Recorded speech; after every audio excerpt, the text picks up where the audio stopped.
Bonsoir, bonsoir, bien-aimés dans les seigneurs, bonsoir mes frères, bonsoir mes amis, que les seigneurs vous bénissent.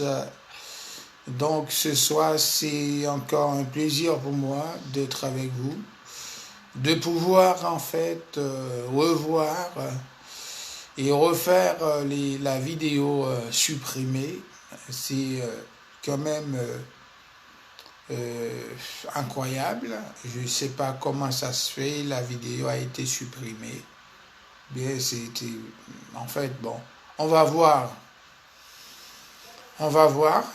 Donc, mais restons connectés dans les seigneurs. On va en parler sur encore ce soir sur le même sujet. C'est le salut pour tous, gratuit. Donc, alors, donc Abdias va nous donc lancer la même chanson. C'est la même chanson. Julien Janvier, près de toi, Seigneur. Près de toi, Saint-Fort Abdias. Julien Janvier, près de toi, avec vous. Près de toi, Seigneur.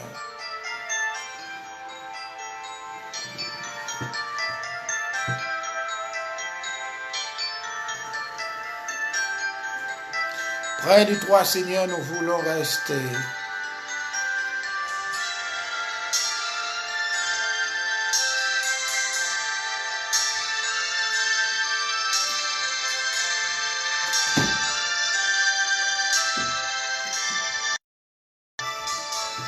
Il est le seul à pouvoir prendre le contrôle de nos vies si nous restons près de lui.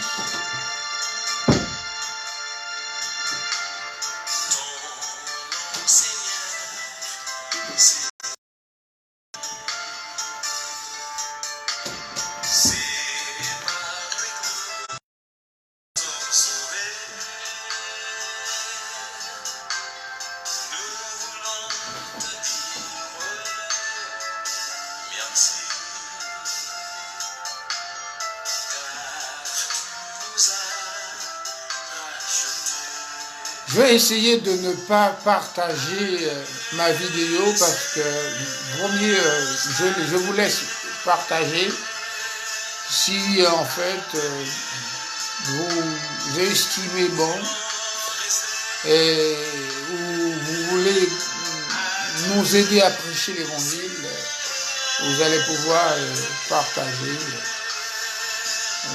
Donc j'en doute quand même quelqu'un a pu intervenir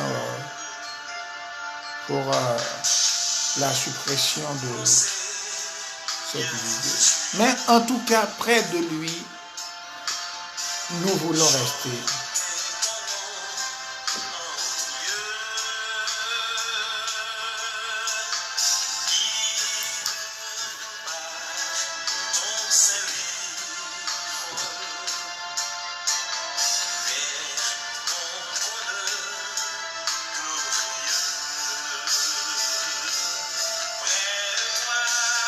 Seigneur,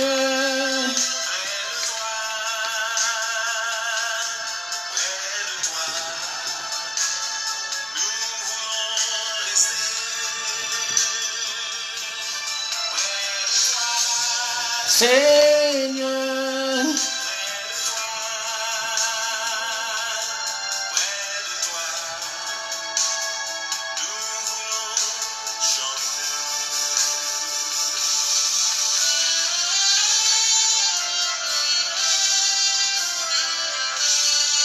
près de toi nous voulons rester, nous voulons chanter.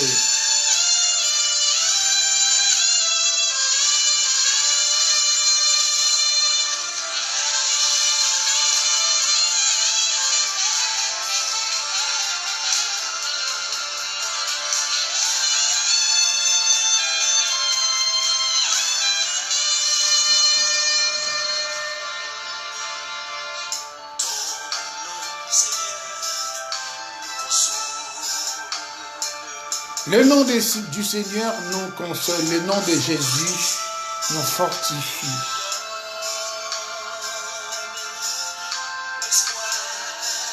Alléluia.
Alléluia, près de toi, Seigneur.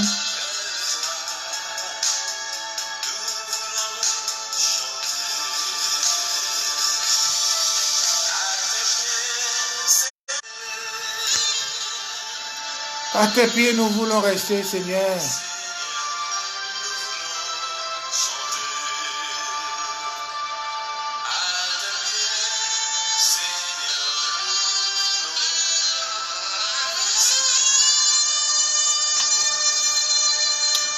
À tes pieds, Seigneur, nous voulons rester. Seigneur Dieu puissant, Dieu de grâce, Dieu de toute autorité. Nous voulons rester à tes pieds, Seigneur, peu importe les circonstances. Peu importe, Seigneur, les épreuves. Peu importe, Seigneur, la vie dans laquelle nous vivons. Peu importe, cher Papa, les épreuves encore. Nous voulons rester à tes pieds. Car il y a la vie à tes pieds. Car il y a le bonheur à tes pieds, Seigneur. Il y a la délivrance à tes pieds. Nous voulons rester à tes pieds, Seigneur, ce soir. Aide-nous afin de pouvoir rester à tes pieds et te comprendre, cher Papa. Merci pour ce privilège que tu nous as accordé, Papa, ce soir, de pouvoir revenir, oh Dieu, vers ton peuple, de pouvoir revenir vers nos frères et sœurs, afin de parler, afin de discuter de ta parole, car elle est une lampe, Seigneur, à nos pieds, et une lumière, alléluia, sur notre sentier. Seigneur, nous voulons rester à tes pieds, aide-nous afin de te comprendre, de comprendre ta parole. Inspire-nous, Seigneur, ta parole. Donne-nous l'esprit de Christ. Donne-nous l'esprit de Dieu, afin, Papa, ô Dieu, d'avoir des révélations de ta parole. Sois élevé. Seigneur, permets à ce que tous ceux et celles qui regardent, Papa, cette vidéo, qui assistent au Dieu, qui vont regarder, puissent bénéficier, Père d'amour, tes bénédictions, cher Père. Avec nous, nous voulons rester à tes pieds, au nom de Jésus-Christ. Amen. Alléluia. Je vous salue tous encore une fois pour votre participation. Et vous savez que le diable, en fait, est en colère. Il ne veut pas que l'évangile soit prêché. Alléluia. Mais au nom de Jésus, nous serons et nous sommes des vainqueurs, pas des vaincus. Donc, je vous remercie encore pour votre participation. Donc, j'ai estimé parfois, j'ai regardé souvent des vidéos des gens qui font on peut dire des mondains, qui font des vidéos parfois, il y a pas mal de partage. Vous savez, nous vivons dans un temps, bien-aimé, les hommes préfèrent le plaisir. Les hommes préfèrent en fait le plaisir des choses, de vaines choses, des choses qui ne valent rien que la parole de Dieu, que de vivre de la parole de Dieu. Au lieu qu'il y ait des partages quand on prêche l'évangile. Non. Parce que je comprends. Paul dit, la prédication de l'évangile est une puissance pour les croyants. Alléluia. Mais une folie pour les non-croyants. Donc, avant-hier soir, quand on avait commencé cette vidéo, la précédente vidéo, je vous avais parlé, en fait, de certains hommes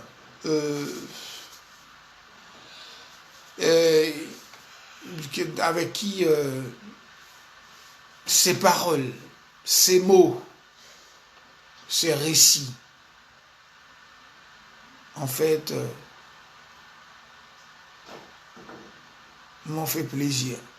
C'est-à-dire, j'ai tiré pas mal de bonnes choses dans ces récits, dans ces prédications, dans ces enseignements. C'est Jean Calvin. Jean Calvin, cet homme, comme je vous avais parlé hier soir, concernant cet homme, en fait, qui avait beaucoup de choses importantes, qui avaient pour but la prédestination.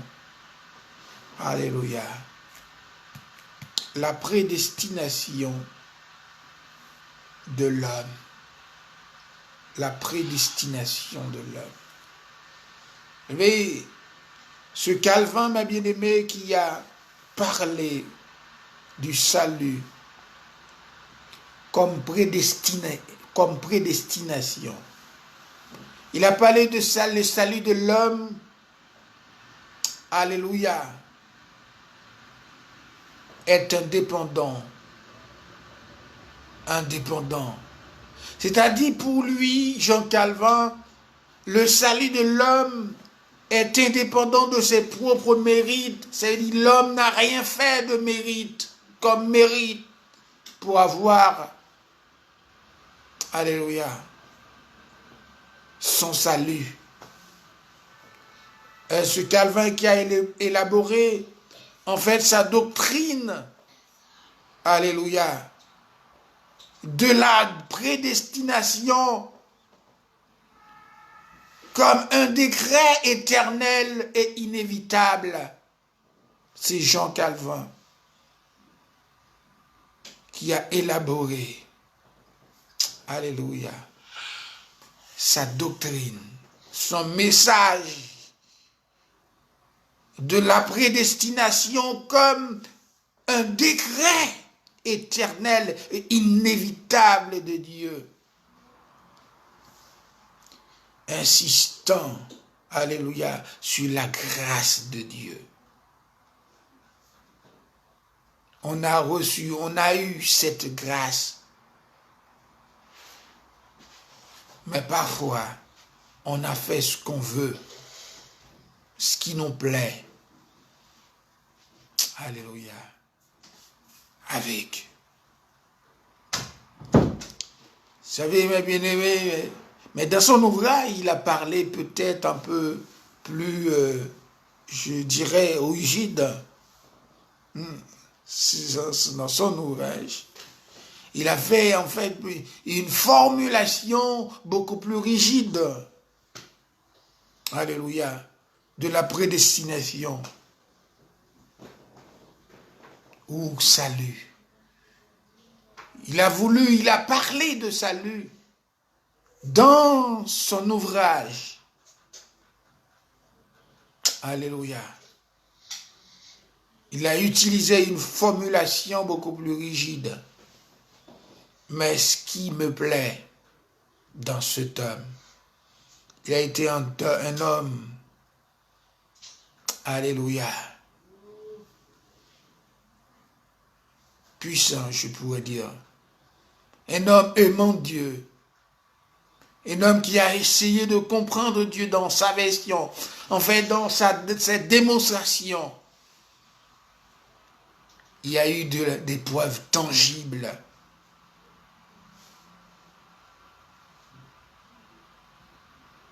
Ce Calvin qui donna, alléluia, une formulation beaucoup plus rigide dans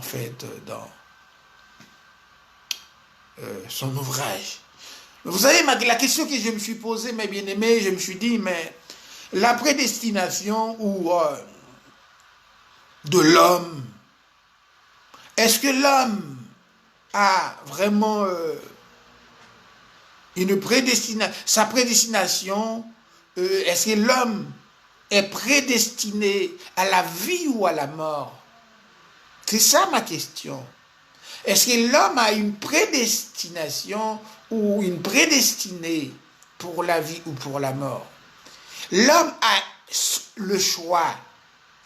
L'homme a le choix. L'homme a été créé, mes bien-aimés, avec son libre arbitre. Vous savez que l'homme n'a pas été créé pour mourir, pour souffrir. C'est l'homme qui a choisi. Il a choisi sa destinée. Mais heureusement, notre Dieu, dans son plan salutaire, a estimé bon que cette relation, alléluia,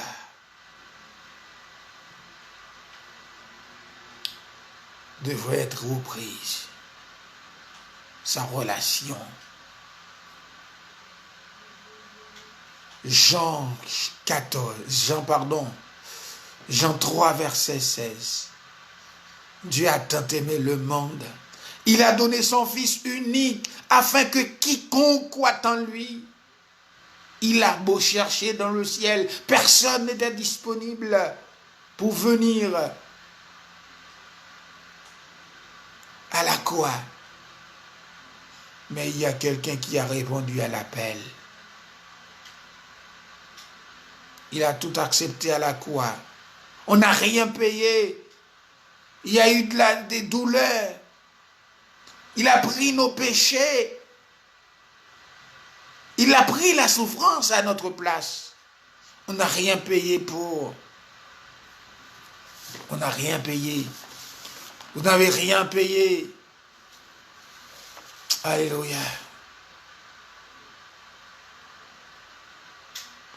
Et cet homme, Calvin, Jean Calvin, a été un homme affectueux, ouvert, soucieux de faire triompher la cause de Dieu, la gloire de Dieu. C'est ce qui m'a attiré, c'est ce qui a attiré mon attention. C'est pour ça que j'ai essayé de vous parler un peu de cet homme. Parce que cela a attiré beaucoup mon attention. Hein? Mais si je voulais vous parler un peu de cet homme, un juriste, un humaniste, un homme de cœur, alléluia, qui adhère aux idées ou à certaines idées de Martin Luther King. Bien, cet homme, en fait, je n'aurai pas le temps de vous parler de cet homme, Martin Luther, de Mandela, c'est ces hommes, malgré, il y a une grande différence, mais alors, chacun a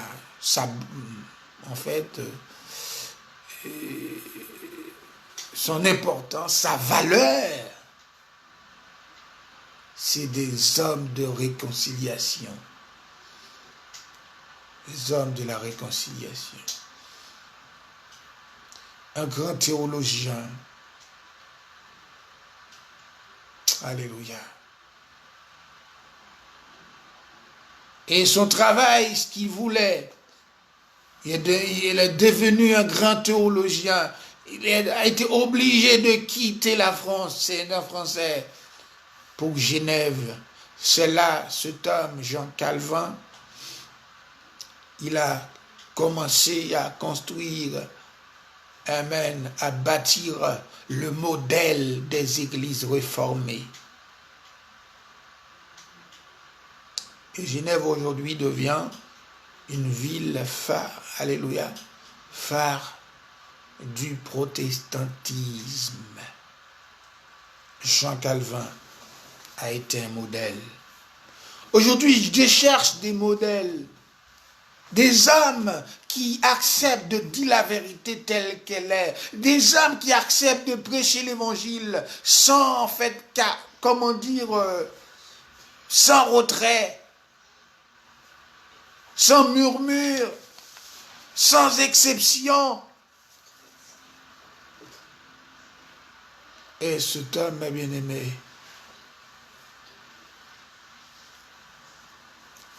je m'adhère à une certaine idée de ce qu'il voulait dire.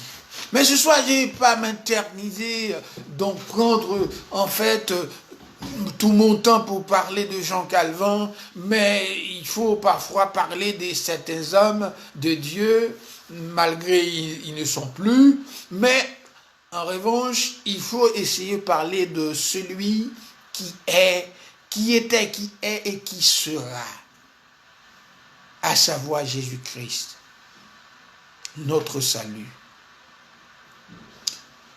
Je vous avais parlé de Matthieu et Luc.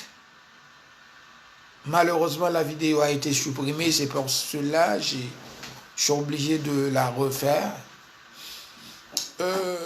Matthieu a parlé, a donné sa version, et en fait, Luc a donné aussi la sienne. Matthieu va nous dire que, en fait, Jésus est venu sauver ceux qui étaient perdus. Mais Luc va nous dire, Jésus est venu, car le Fils de l'homme est venu chercher et sauver ceux qui étaient perdus. Et pourtant, Matthieu nous dit que le Fils de l'homme est venu sauver ceux qui étaient perdus. La différence, c'est que la recherche, ça veut dire on peut venir, c'est-à-dire qu'on peut venir pour un but, faire une chose. On peut trouver ce qu'on vient de faire, c'est-à-dire on peut trouver les faits, c'est-à-dire les matériels, comme on dit, ou les matériaux. Ça peut se dire, hein, ça peut se dire. On peut trouver les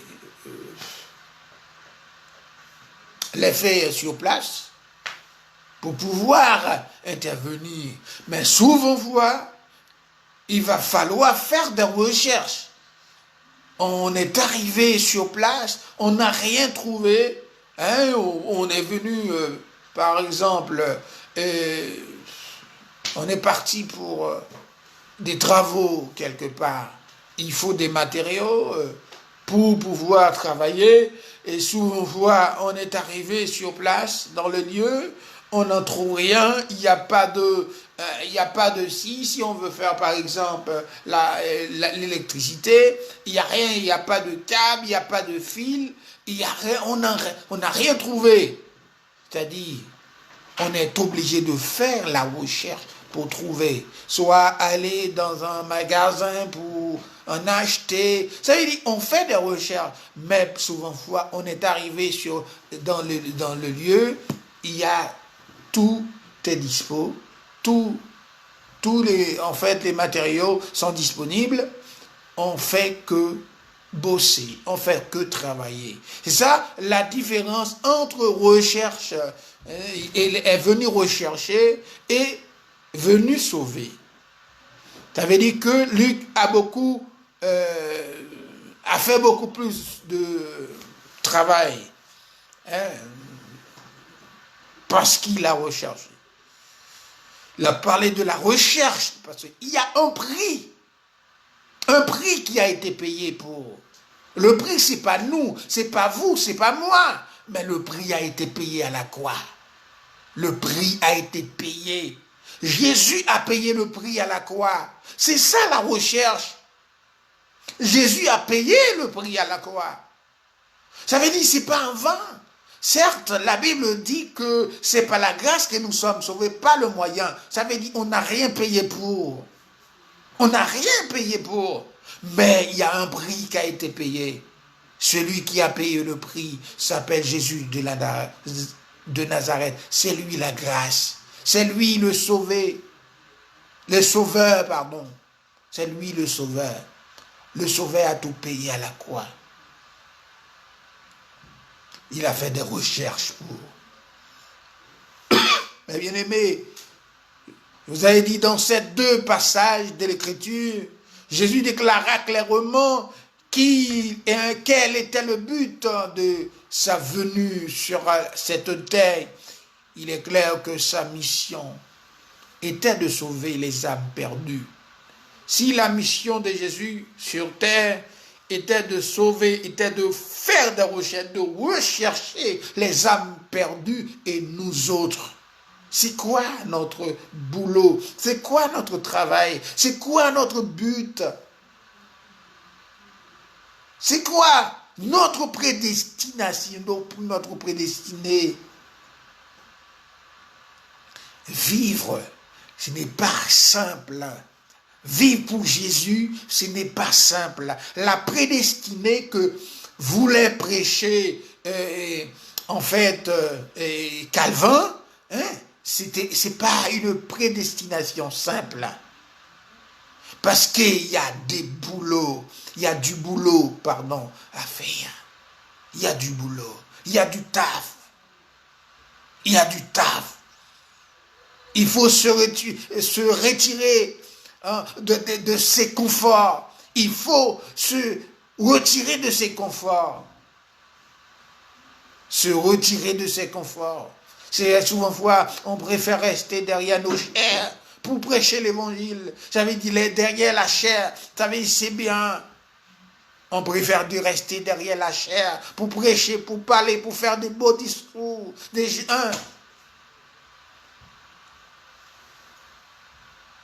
Mais vous savez, en dépit de tout, il va falloir quelques-uns, pour ne pas dire quelqu'un, mais il va falloir quelques-uns qui se désignent pour pouvoir prôner cette bonne nouvelle du royaume telle qu'elle est. Il va falloir quelques-uns qui se désignent. Mon frère, mets-toi à part. Désigne-toi. Dis-toi, voilà, je décide, c'est fait. Je me retire de mon confort pour aller de partout, annoncer cette bonne nouvelle du royaume. Que Jésus est venu pour tous. Ce salut est pour tous. Il est gratuit. Mais avec cette gratuité, il va falloir bosser. Il va falloir garder ce salut. Il va falloir rester à côté de ce salut. Il va falloir chercher la sanctification sans laquelle personne ne verra le Seigneur. Alléluia. L'apôtre Paul, mes bien-aimés, a beaucoup parlé de ce salut qu'on a reçu gratuitement. Il a dit dans 1 Timothée chapitre 1er 15, alléluia, que Jésus est venu dans le monde pour sauver les pécheurs, dont je suis le premier. Jésus est venu dans le monde pour sauver les pécheurs, j'en suis le premier. Paul, un meurtrier. Paul a estimé, il ne s'est pas caché qui il était. Mais la Bible dit que cherchez premièrement le royaume et la justice de Dieu. Les autres choses seront données par-dessus. Il est dit que le royaume de Dieu est forcé, mais ce sont les violents qui s'en emparent. Bien-aimés, ce soir, je vais vous dire que pour, alléluia, garder ce royaume, pour garder ce salut, il faut être violent. Violent. La violence pour s'en emparer du royaume de Dieu. Pour rester, il ne faut pas laisser faire. Avoir l'enthousiasme, nourrir ce qu'on appelle le dévouement pour pouvoir garder son salut. Lorsque nous étudions, mes bien-aimés, les enseignements de notre Seigneur Jésus-Christ, le salut comme, alléluia, concernant le salut, nous pourrions être quelque peu surpris d'apprendre qu'en fait, Jésus n'enseignait pas beaucoup à ce sujet. Il n'a pas enseigné beaucoup de ce sujet salutaire. Alléluia.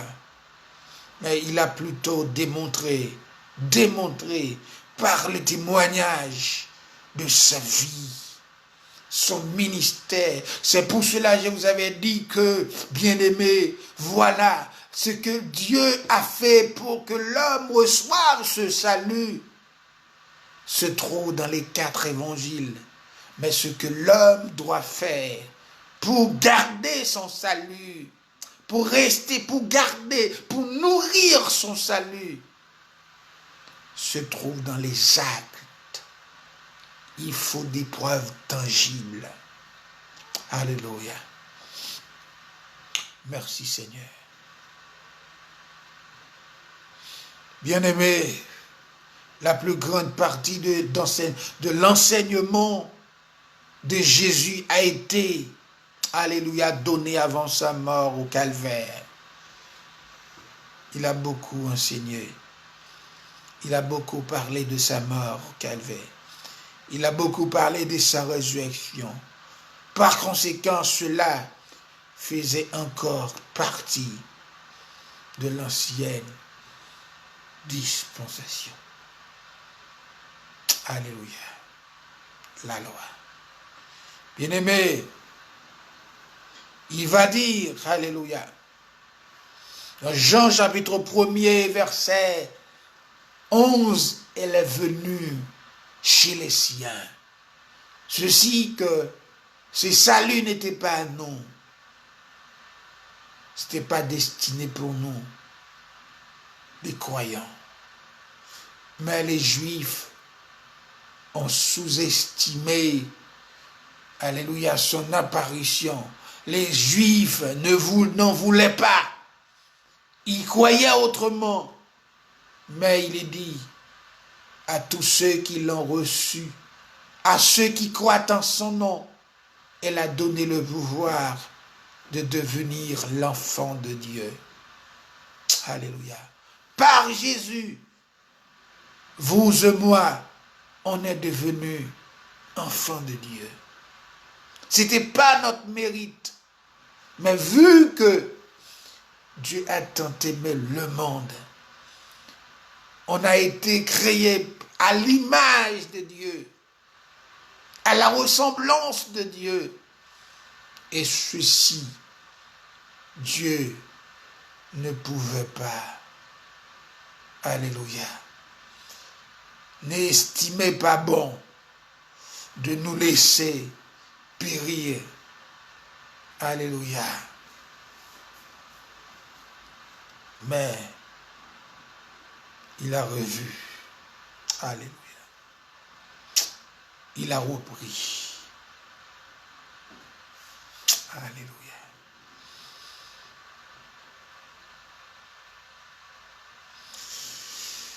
Il a sorti. Alléluia. Il a inventé. Il a créé de nouvelles choses. Voilà. Jésus est venu apporter le salut. C'est ce qui est apporté dans les 4 évangiles. Matthieu, Marc, Luc, Jean nous expliquent les raisons pour lesquelles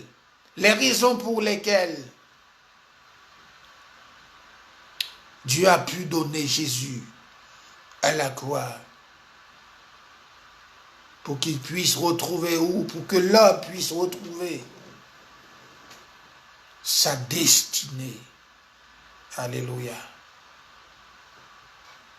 Dans les récits, mes bien-aimés, des actes des apôtres, il est rapporté que des hommes ont reçu, amen, le salut.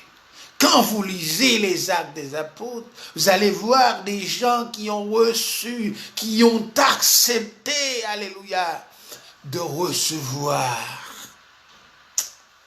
amen, Jésus, ce salut. Puisque, mes bien-aimés, les Juifs cherchaient leur Messie. Ça veut dire, pour les Juifs, leur Messie, ce n'est pas en fait assez ce stade, c'est-à-dire, ils pensaient qu'il allait venir autrement. Ça allait se faire autrement, mais non.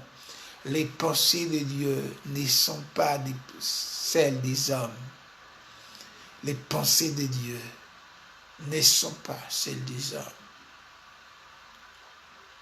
L'homme regarde à ceux qu'il faut appeler vieux, mais l'Éternel regarde au cœur.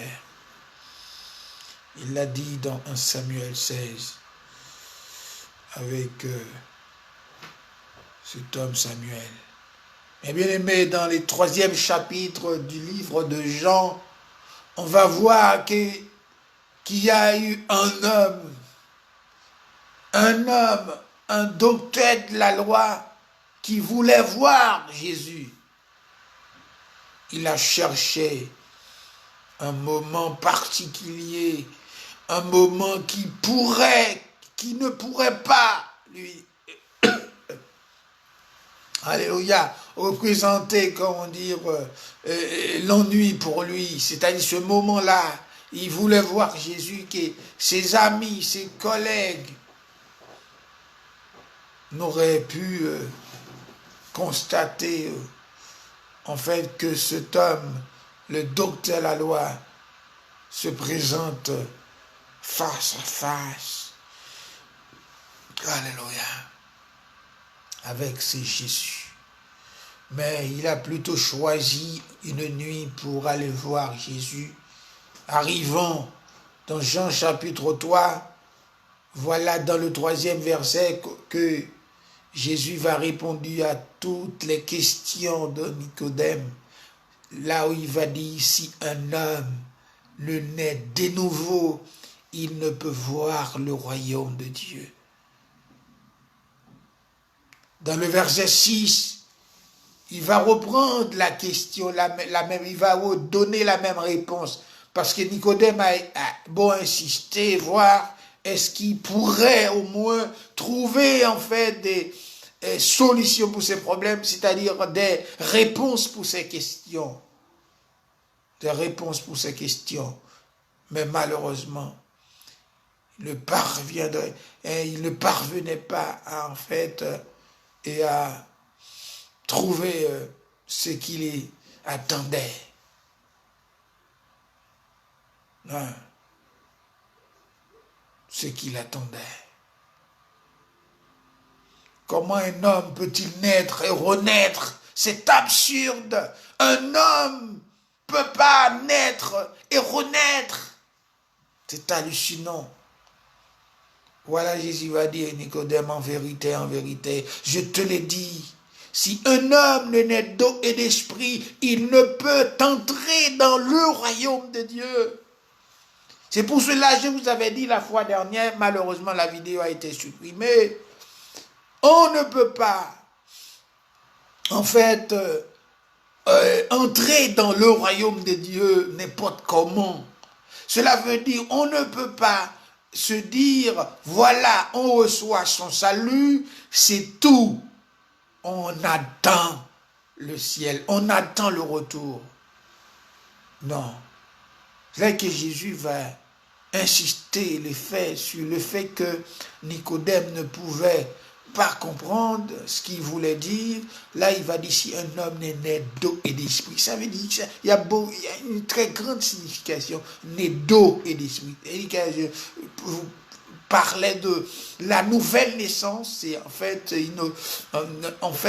transformation humaine, une transformation humaine. C'est-à-dire que l'homme nouveau, il a dit que le vieil homme doit disparaître.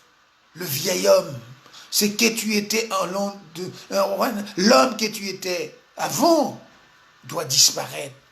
C'est pour cela que j'avais beau insister le fait sur...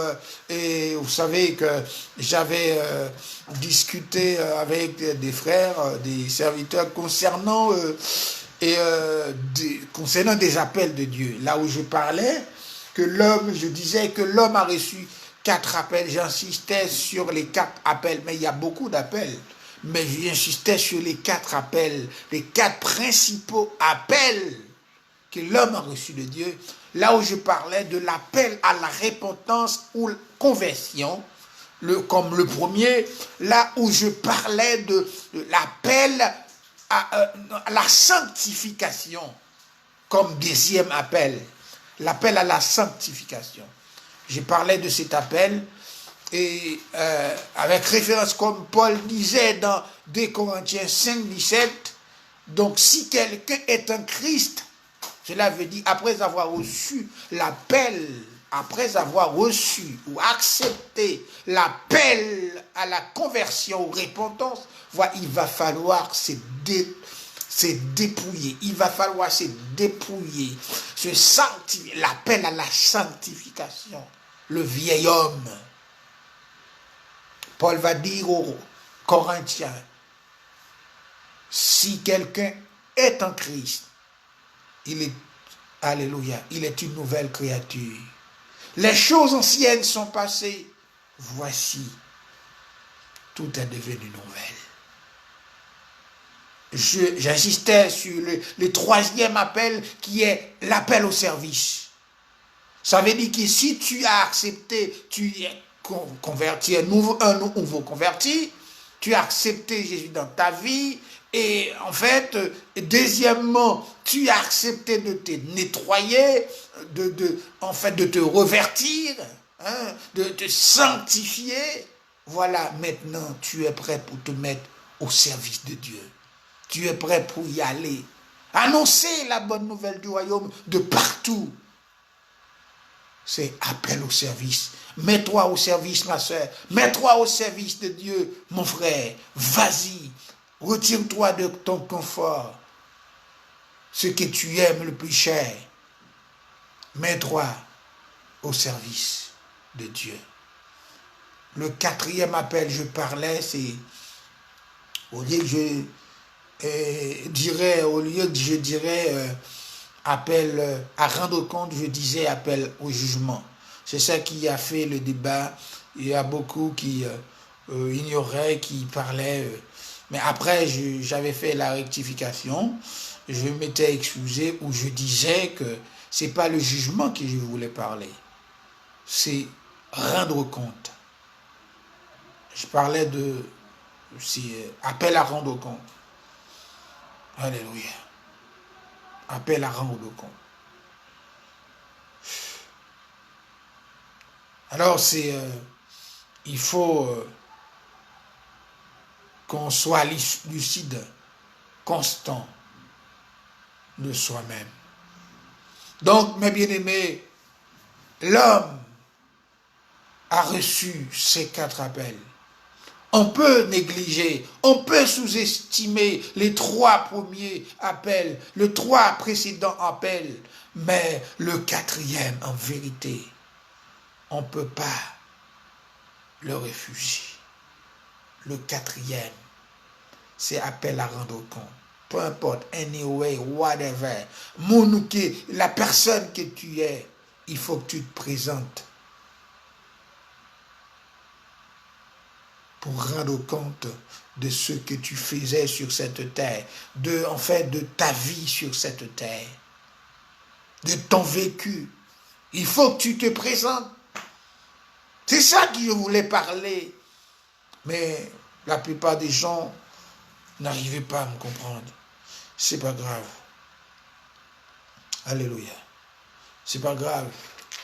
Nicodème ne pouvait pas comprendre ce que voulait dire Jésus, où il voulait venir. Parce que Nicodème se croyait fort, se croyait intellectuel, se croyait savant.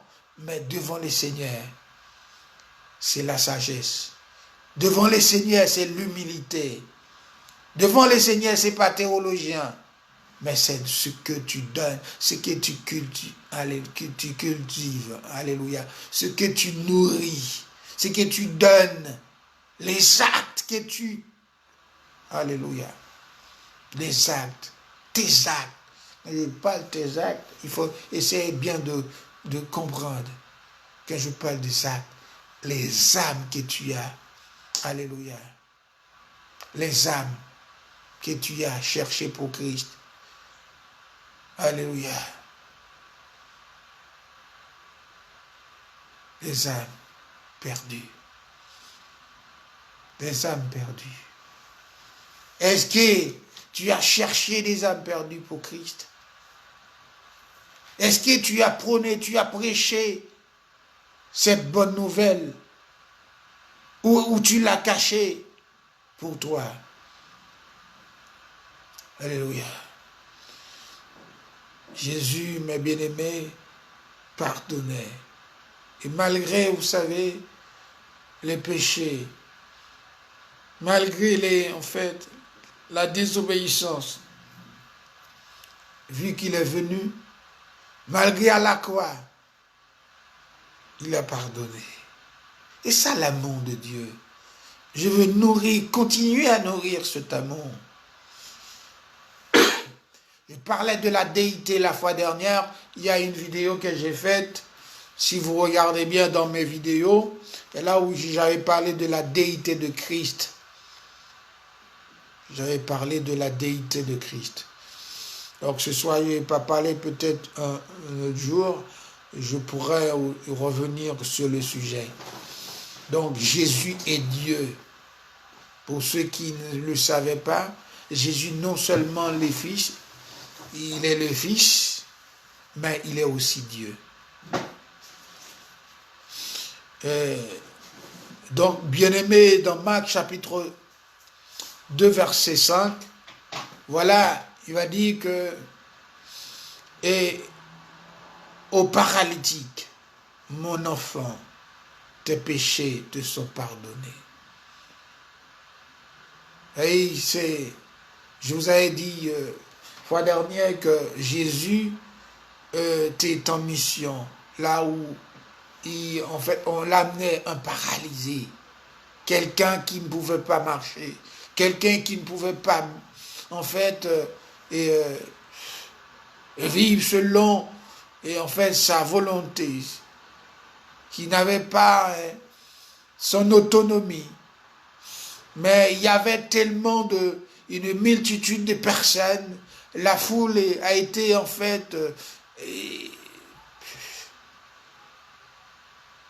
mais Jésus apprenait, il savait. Il a fait en sorte qu'on enlève ou découvre sur le toit un endroit afin qu'on puisse glisser le malade. Voilà, à l'insistance, voilà ce que Jésus est capable de faire. Si je me souviens de cette femme adultère, dans Jean chapitre 8, alléluia.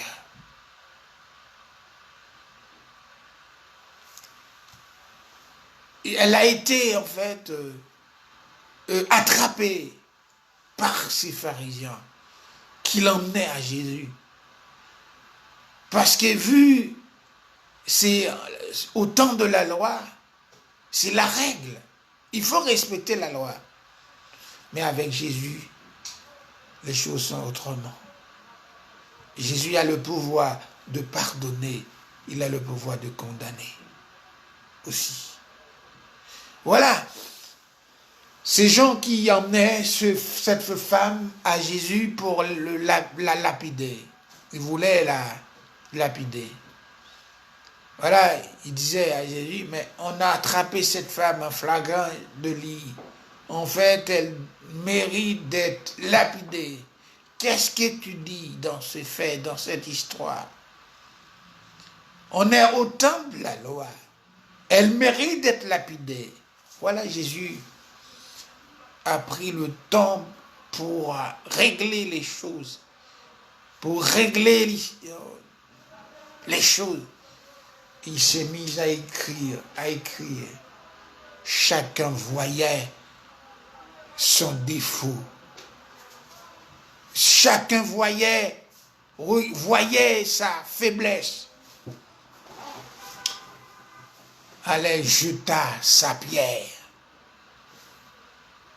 Jeta sa pierre. Jésus est resté seul avec cette femme, avec la femme. Ah, il va dire à la femme, femme, lève ta tête. Où sont ceux qui t'ont amené ici? Où sont ceux qui t'ont attrapé? Elle a dit, mais je ne les vois plus, ils sont où? Tu ne les vois plus, ils sont partis. Parce qu'ils sont partis parce qu'ils n'ont pas droit. Parce qu'ils ne peuvent pas te lapider. Mais moi aussi, je ne te lapide pas. Mais vas-y. Ne pêche pas. Ne pêche plus. Vas-y, ne pêche plus. C'est ce qui est en fait fatal pour certains qui disent que c'est par la grâce que nous sommes sauvés par le moyen de la foi et cela ne vient pas de vous, c'est le don de Dieu, mais sans s'en rendre compte, il y a du boulot, il y a du taf à faire, il y a une consécration à tenir, il y a une fidélité à garder pour ce salut. Une fidélité à garder. On ne peut pas se contenter en disant c'est par la grâce que nous sommes sauvés. Mais il y a du taf. Pourquoi souffrons-nous? Pourquoi souffrons-nous?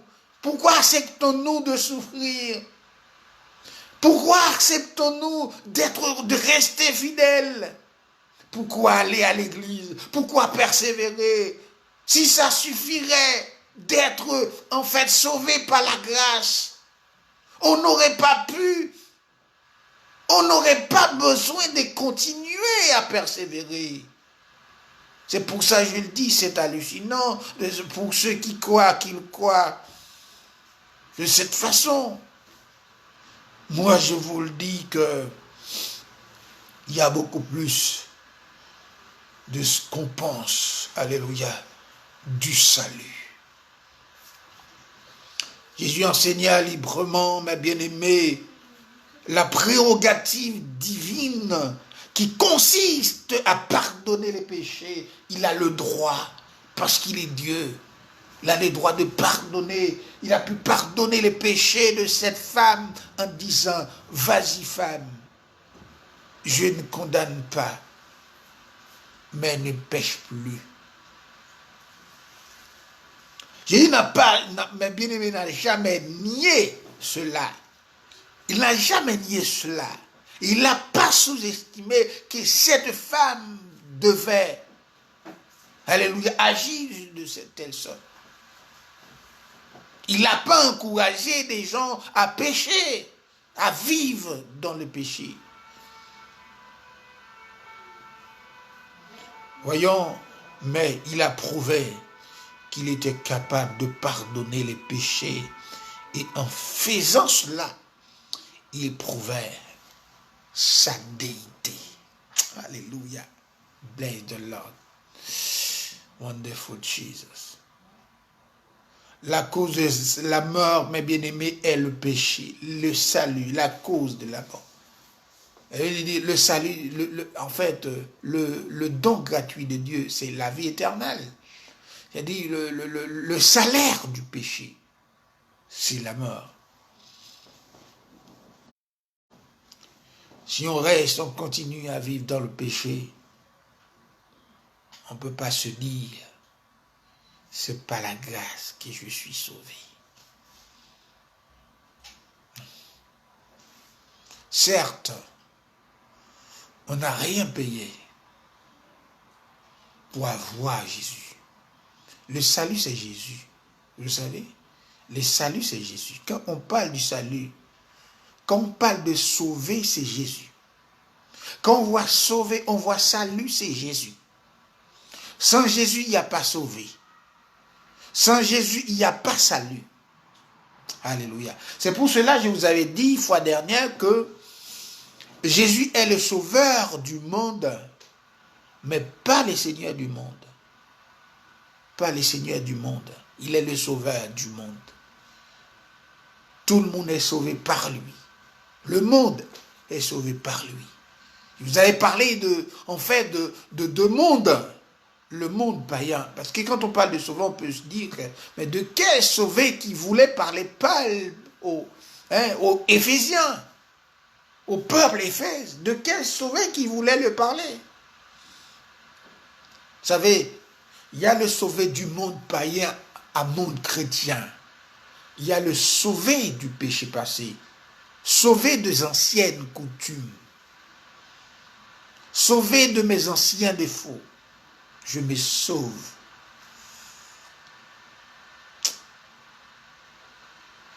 Le sauvé du monde païen à monde chrétien. Cela veut dire que nul n'est né chrétien. Nul n'est né chrétien.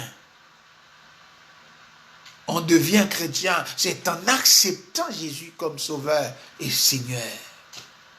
On devient chrétien. On peut naître dans une famille chrétienne, mais ça ne dit pas autant qu'on est chrétien. Ça ne dit pas pour autant qu'on est chrétien. On est né dans une famille chrétienne. Mes enfants, je suis pasteur, je prêche l'évangile, mes enfants sont nés dans une famille chrétienne, mais il faut qu'ils prennent leur décision afin d'accepter Jésus comme sauveur personnel. Vous savez, le salut est personnel. Le salut est individuel. J'ai pas de salut pour mes enfants. Mon salut est personnel. Je n'ai pas de salut à partager à ma femme, à mon épouse. Je n'ai pas de salut à partager à mes enfants. Il faut qu'ils cherchent leur salut. Parce qu'il est personnel. Alléluia.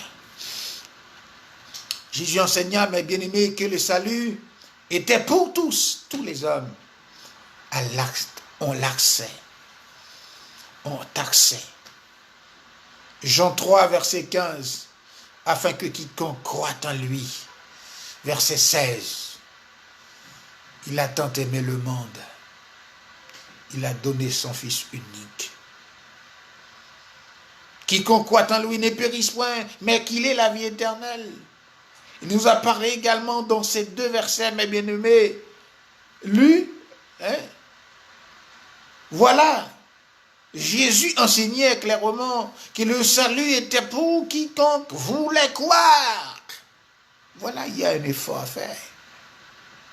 Il faut le vouloir. Alléluia. Il faut le vouloir.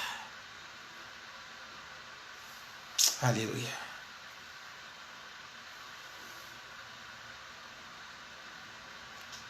Ceux qui voulaient croire. Nul n'a besoin de mourir, mais tous les hommes peuvent recevoir la vie éternelle. La seule chose, mes bien-aimés, qui est exigée dans ces passages de l'Écriture, c'est la nécessité de croire. Amen. Wonderful Jesus. Il y a une nécessité de croire. Nécessité de croire. Tu vois, si tu es encore enfant dans l'évangile, tu restes encore enfant dans l'évangile, c'est que tu n'as pas cette nécessité. De croire, ce n'est pas rester stupéfait. Croire, ce n'est pas rester immobile. Croire, c'est d'y aller. Croire, c'est prôner. Croire, c'est prouver. C'est ça la croyance. Croire, c'est prouver. Croire, c'est se retirer. C'est retirer du confort ou de son confort. C'est ça la croyance du chrétien. Alléluia. Merci Seigneur. Cette grande vérité, ma bien-aimée, est confirmée par le message final, wonderful Jesus, de la Bible. Quand je vous dis le message final, la Bible, c'est Apocalypse chapitre 22, verset 17. Alléluia. C'est celui, amen. Et que celui qui veut prenne de l'eau de la vie gratuite. Alléluia. La gratuité est là, mais il en faut croire. Il faut la croyance. Il faut le dévouement. Il faut le vouloir. Mais la gratuité est là. Le salut est offert à tous les hommes, mais chaque homme doit décider. Alléluia. Chacun. Alléluia. Chacun. Chaque homme doit décider pour lui-même si oui ou non il accepte, il prendra de cette eau vive gratuitement. Il prendra de ce salut. Alléluia. Il est offert gratuitement. Est-ce que toi tu décides? Est-ce que toi tu l'as? Est-ce que toi tu as le vouloir? Est-ce que tu as le vouloir? Est-ce que tu as la décision? Est-ce que tu as la volonté?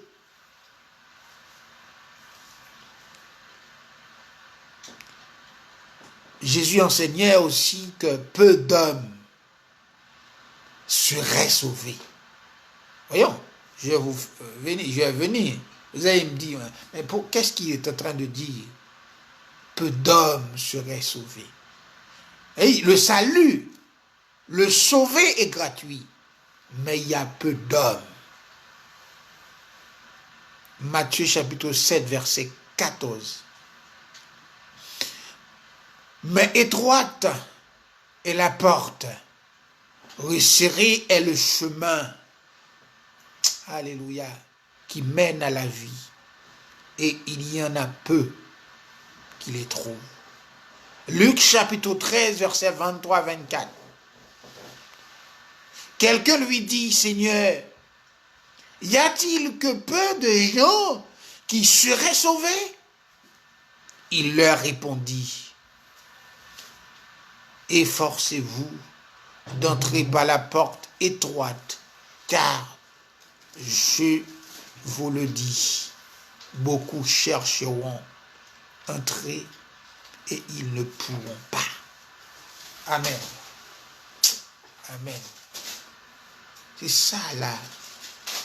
C'est ça, moi j'aime ça. Vous savez, certains parfois, j'aime pas dire des viles choses. Des viles choses. C'est-à-dire, quand je vous dis des viles choses, c'est des choses qui ne valent rien, qui n'ont pas de valeur. J'aime pas dire des viles choses.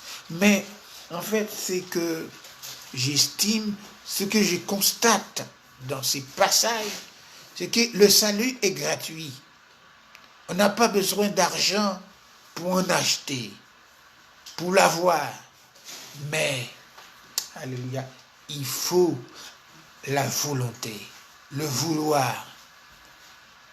Alléluia. La décision. Alléluia. Il y a peu de gens qui entreront. Voilà quelqu'un qui faisait cette question au Seigneur, Jésus. Il disait, mais y a-t-il peu de gens qui soient sauvés? Et malgré c'est gratuit. Malgré c'est gratuit. Parce que tu sais pourquoi, mon frère ou ma soeur? Tu sais pourquoi, malgré c'est gratuit, il y a peu qui y entreront. C'est parce que être sauvé gratuitement par la foi,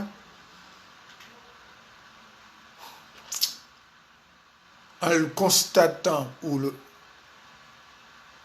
l'estimant comme don de Dieu, vous savez, en dépit de tout, si on n'est pas resté dans la prière, dans la consécration, dans la fidélité,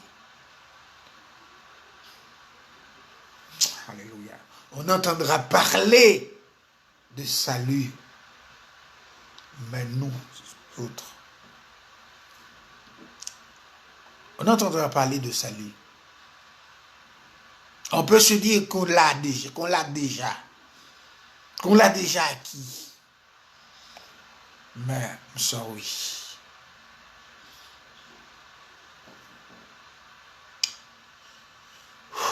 Parfois, on s'est trompé. On s'est trompé de pensée. Ça, franchement, c'est ma probité. C'est ma façon de concevoir les choses. C'est ma probité, ça. Donc, voyons si je veux continuer. Bientôt, je vais vous lâcher. Jésus montrait très clairement, mes bien-aimés, que même si le salut était offert à tous les hommes, cependant, très peu d'entre eux seraient sauvés. Très peu d'entre eux seraient sauvés. Et ceci est essentiel, dû au fait que la porte est étroite.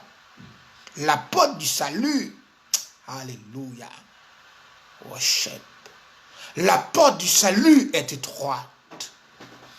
Ce qui signifie resserré et, alléluia, difficile.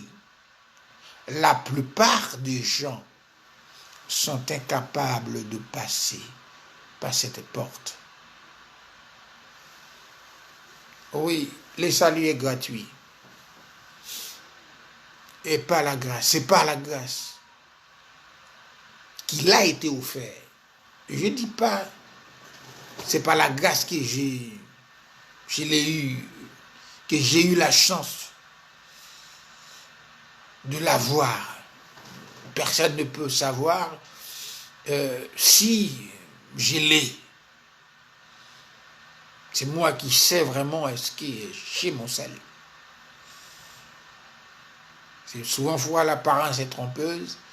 On peut se dire, voilà, qu'on a Jésus. Mais au fond du fond du cœur, c'est faux. Voilà, mes bien-aimés, il y a peu de gens qui y entreront. Parce que cette porte du salut est peu.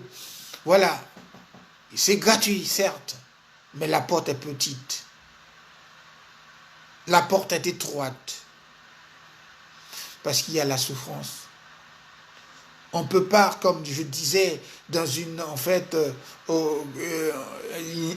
intervention, un débat, c'est-à-dire sur WhatsApp, là où je voyais, quelqu'un a dû supprimer en fait mon intervention. Quelqu'un qui disait, voilà, en fait, si un homme a répudié sa femme, un homme ne peut pas répudier sa femme, sauf pour une cause d'infidélité. Ben, j'ai dit Amen, Amen. Nul ne peut répudier sa femme, sauf pour la cause d'infidélité. Mais je voulais y aller en fait un peu plus loin. Ce n'est pas du tout facile. On peut, c'est pas interdit de répudier sa femme pour une cause d'infidélité. Mais imaginons, après avoir répudié sa femme. Elle est là, elle vit. Mais toi, tu fais quoi? Tu feras quoi? Tu vas te remarier avec une autre femme? Tu vas épouser quelqu'un d'autre? Ce que je disais qui, en fait, faisait mal. Quelqu'un a dû supprimer mon intervention. Oui, c'est pas facile. Le salut est bien, vraiment gratuit, mais en vérité, il ne restera pierre sur pierre. Alléluia. Qui ne sera pas dévoilé, renversé. Voyons, si ta femme continue à vivre, tu ne peux absolument pas te remarier. Tu peux, vraiment, c'est pas interdit. Mais tu sais, pour garder son salut, on doit souffrir. On doit apprendre à pardonner, quoi qu'il arrive. Si on veut garder sa fidélité à Christ, garder son salut, il faut apprendre à pardonner les uns les autres. Je peux te dire, tu peux te mettre à sa place. Dis, mais si c'était moi qui me trouvais dans cette infidélité, si elle agissait de telle sorte, est-ce que je serais content? Comment j'agirais? Il faut se mettre à la place de l'autre. Il faut se mettre à la place de l'autre. Ceux qui ne voulaient pas que quelqu'un nous fasse de mal, il ne faut pas le faire. Il ne faut pas le faire. Si nous voulons que quelqu'un nous fasse du bien, il faut aussi faire du bien pour lui. C'est ça. Garder son salut, c'est ça. Rester dans la fidélité. Garder son salut, c'est d'apprendre à pardonner les uns les autres. Garder son salut, c'est de rester dans la prière, dans la consécration, dans la louange de Dieu, dans la persévérance. C'est ça. Le salut, certes, est gratuit. Mais il faut savoir le gérer. Alléluia. Ce mot que je cherchais, ça fait tant de temps. Je suis d'accord avec toi, mon frère ou ma soeur. Le salut est gratuit. On n'a rien fait pour. Mais il faut savoir le gérer. Savoir le gérer. Luc chapitre 7, verset 50. Mais Jésus dit à la femme, ta foi t'a sauvé, va en paix. C'est-à-dire que, là, si vous lisez, essayez de lire ces passages, vous allez voir tout ce que Jésus a essayé de faire lorsque les autres ont essayé en fait de chamailler ceux qui se contentaient de le voir, mais cette femme, elle est restée, malgré son état, malgré sa vie, mais elle sait qu'elle est coupable au fond du cœur, au plus profond d'elle. Elle savait qu'elle était coupable.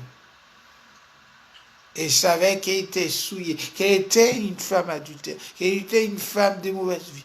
Mais voilà, elle a fait quoi? C'est un passage que vous connaissez si fort, beaucoup plus mieux que moi. Mais Jésus a le pouvoir de pardonner si tu acceptes de t'humilier, si tu acceptes en fait de nourrir cette humilité parce elle précède la gloire, l'humilité. C'est ça.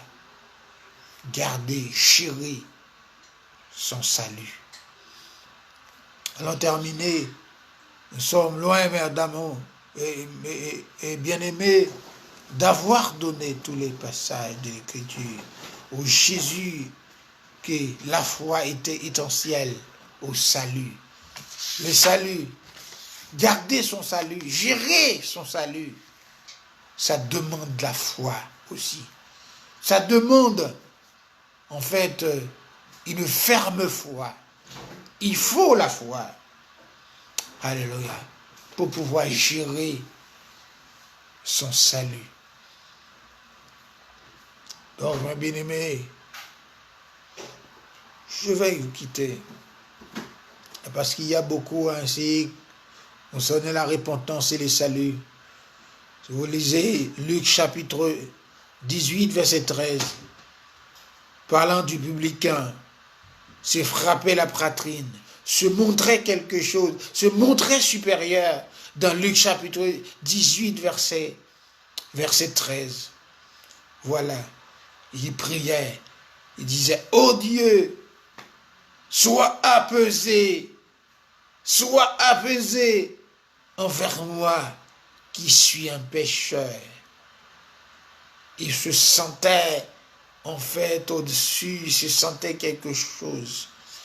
Dieu lui devait quelque chose, mais personne, alléluia, n'a le droit de se montrer, alléluia, de se mettre à la portée. Luc 19, verset 8, 9, je lui rends le quadruple. Jésus dit, le salut est entré aujourd'hui dans cette maison.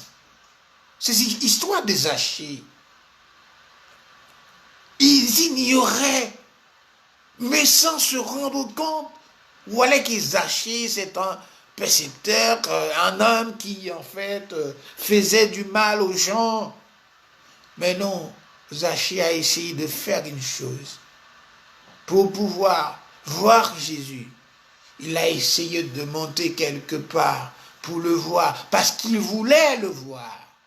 Il voulait le voir, le recevoir. Et Jésus, dans son omniscience, omnipotent, a vu que cet homme était, malgré sa petite taille, Jésus le voyait, disant, celui-ci est un fils d'Abraham. Zachée a droit de descendre. Luc chapitre 19. A droit de descendre. Le salut est entré chez toi aujourd'hui. Le salut est entré chez toi. Mon frère, ma soeur, le salut est gratuit. Mais il faut s'humilier. Il faut savoir les gérer. Qu'on a eu la chance de la voir. Je vous avais comparé la fois dernière, si on te fait cadeau une télévision, un cadeau, vu que le salut est un cadeau de Dieu, on te fait cadeau une télévision, tu la déposes chez toi. Si tu as mal géré ta télévision, tu vas la perdre. Alléluia. C'est ça le salut.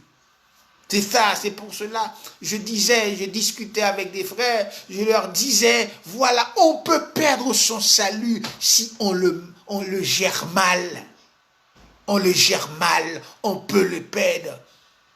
On te fait cadeau une télévision, tu n'as rien donné, tu n'as rien payé pour l'avoir, mais tu es arrivé chez toi avec, tu l'as mal géré, tu la perds. Tu la perds.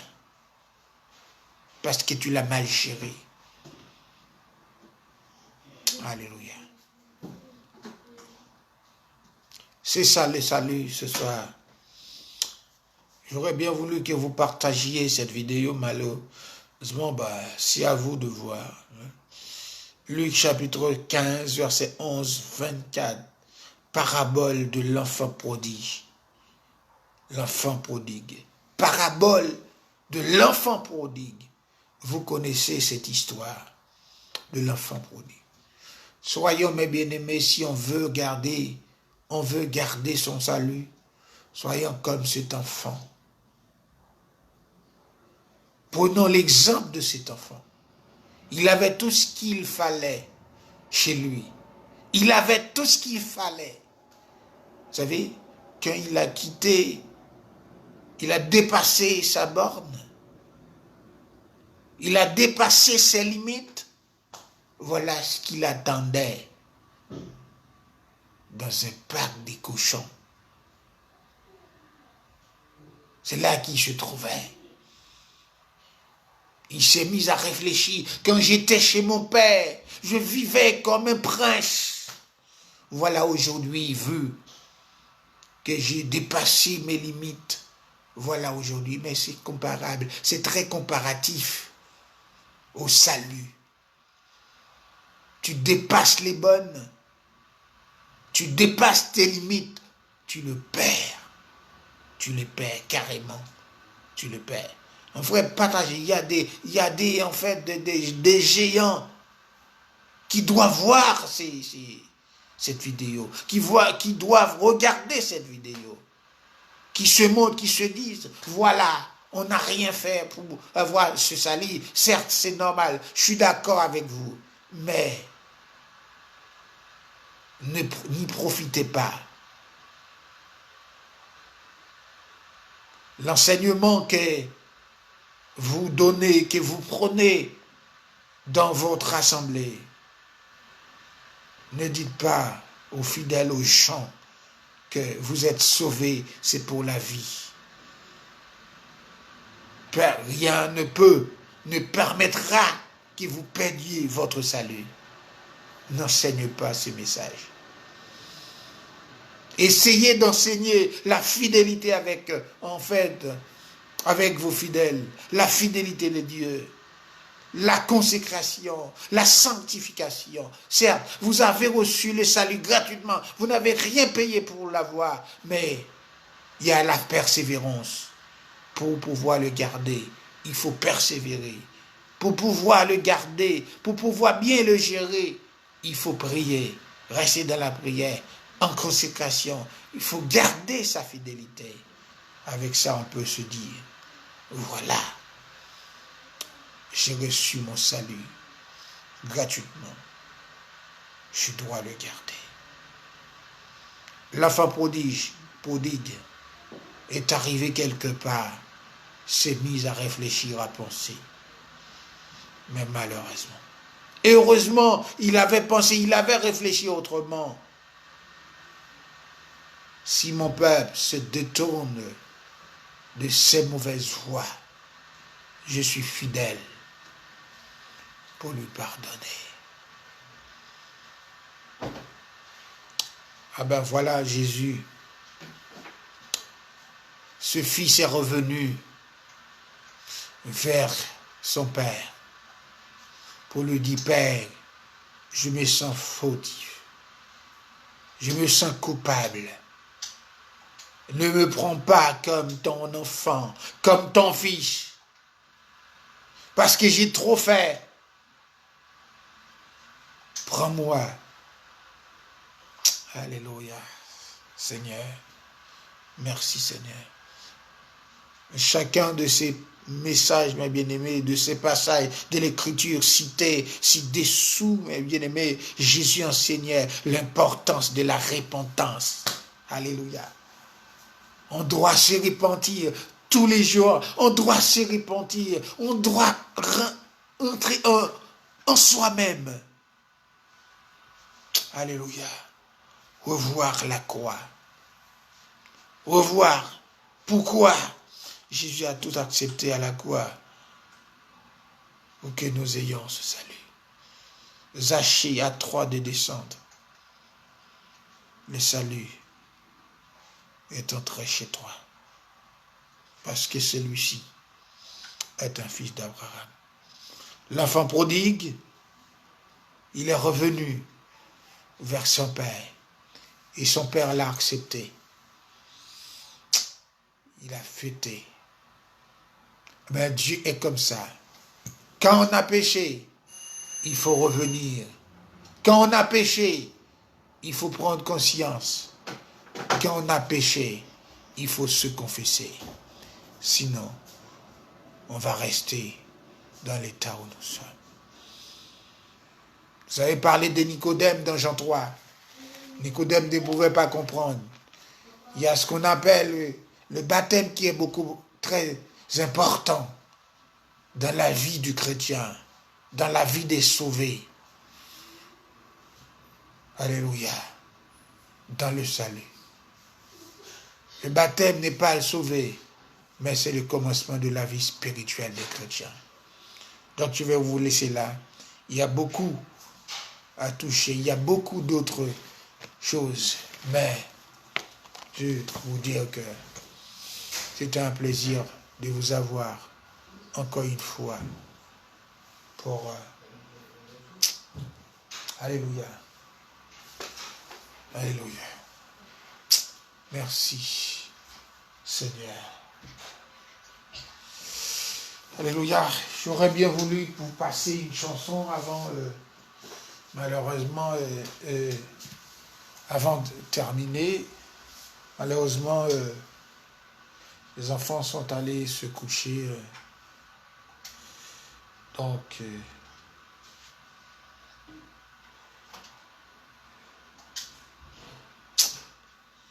alléluia. On va prier, remercier le Seigneur pour ce temps. Alléluia. Il faut rester... Alléluia. On va inviter l'Esprit de Dieu chez nous. On va inviter que l'Esprit de Dieu nous contrôle. Qu'il prenne le contrôle de nos vies afin que nous puissions, alléluia, avoir ce qu'on appelle le savoir garder notre salut, le savoir garder. Avec vous, Deli Benson pour ces morceaux avant de la prière. Alléluia. Alléluia. Au nom de Jésus-Christ. Merci Seigneur. Écoutez, esprit de vérité. Amen. Partagez s'il faut, si c'est possible. Alléluia. Esprit de vérité, vini consolem. Alléluia.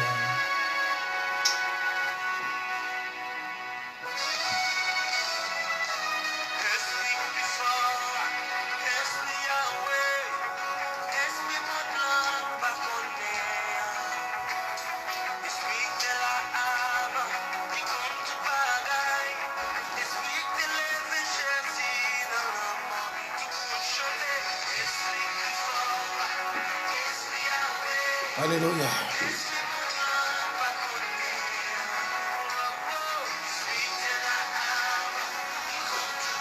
Alléluia. Il console. Yes.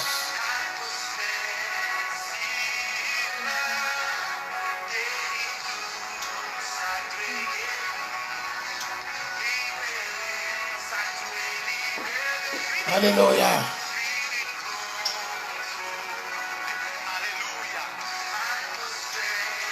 Merci Seigneur pour ce privilège donné, Papa. Seigneur, merci pour ce moment où tu m'as permis, Seigneur, de livrer, de partager cette parole du salut.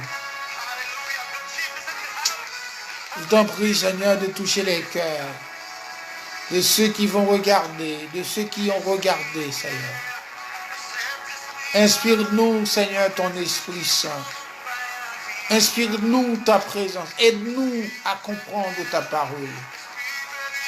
Tu as accepté de mourir à la croix. Tu nous as offert, Seigneur, ce salut gratuitement. Aide-nous, Seigneur, à savoir les gérer. Pour les gérer, Seigneur, il nous faut la persévérance. Pour les gérer, ce salut, Seigneur, il nous faut la consécration, la sanctification. Car il a dit, cherchez la sanctification, sans laquelle nul ne verra le Seigneur. Aide-nous à comprendre que le royaume de Dieu est forcé et ce sont les violents qui s'en emparent, oh Dieu. Aide-nous à comprendre que, Seigneur, c'est celui qui persévérera jusqu'à la fin qui sera sauvé. Celui qui persévérera jusqu'à la fin sera sauvé. Aide-nous, Seigneur, à comprendre. Ouvre nos yeux, Seigneur, afin de voir où nous sommes, Seigneur. Afin de comprendre, ouvre, Seigneur, nos oreilles, afin d'écouter, de t'écouter parler, de t'écouter, Seigneur, d'écouter ta voix, mon Dieu. Ouvre notre intelligence afin de comprendre ta parole, afin de comprendre que le salut, certes, est gratuit, mais il faut savoir les gérer. Il faut savoir les gérer. Pour les gérer, il faut du boulot, se déplacer, pour aller de partout, annoncer cette bonne nouvelle, parce que c'est ce travail que tu faisais. Viens nous consoler, viens nous consoler, Seigneur. Viens consoler l'atmosphère de Dieu. Libère-nous, Seigneur, de cette captivité par l'amour, de cet enfermement, Papa. Libère-nous. Libère-nous, Seigneur, donne-nous ta parole. Fais que nous puissions comprendre ta parole. Inspire-nous, Papa. Donne-nous des révélations pour pouvoir enseigner ta parole, pour pouvoir prêcher ta parole, Père. Je t'en prie, au nom puissant de Jésus-Christ. Amen.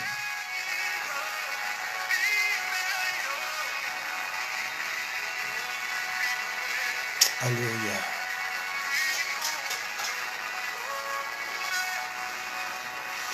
Au nom de Jésus. C'était un plaisir encore pour moi. Je vous remercie pour votre assistance, pour votre temps que vous m'accordiez. Merci pour la présence de chacun. Merci pour ceux qui vont pouvoir partager cette vidéo. Moi, j'arrête de partager. Essaye de voir, si possible, comme dit la Bible, sur ces thèses, les pierres crieront. Si nous ne voulons pas parler la parole, prêcher l'évangile, la vérité, enseigner la bonne nouvelle, les pierres vont pouvoir parler à notre place. Comme je suis trop intelligent, compréhensif, pour laisser les pierres parler à ma place. Je me lève de mon confort étroit, lève-toi de ton confort. Vas-y. Mets-toi au boulot, mets-toi au travail. Alléluia. Et tu diras que tu reçois le salut gratuitement. Que le Seigneur vous bénisse tous. Et bonne nuit. Et bon dimanche de demain. À la prochaine. C'était votre serviteur, Saint-Fort Yvon. Que le Seigneur vous bénisse encore.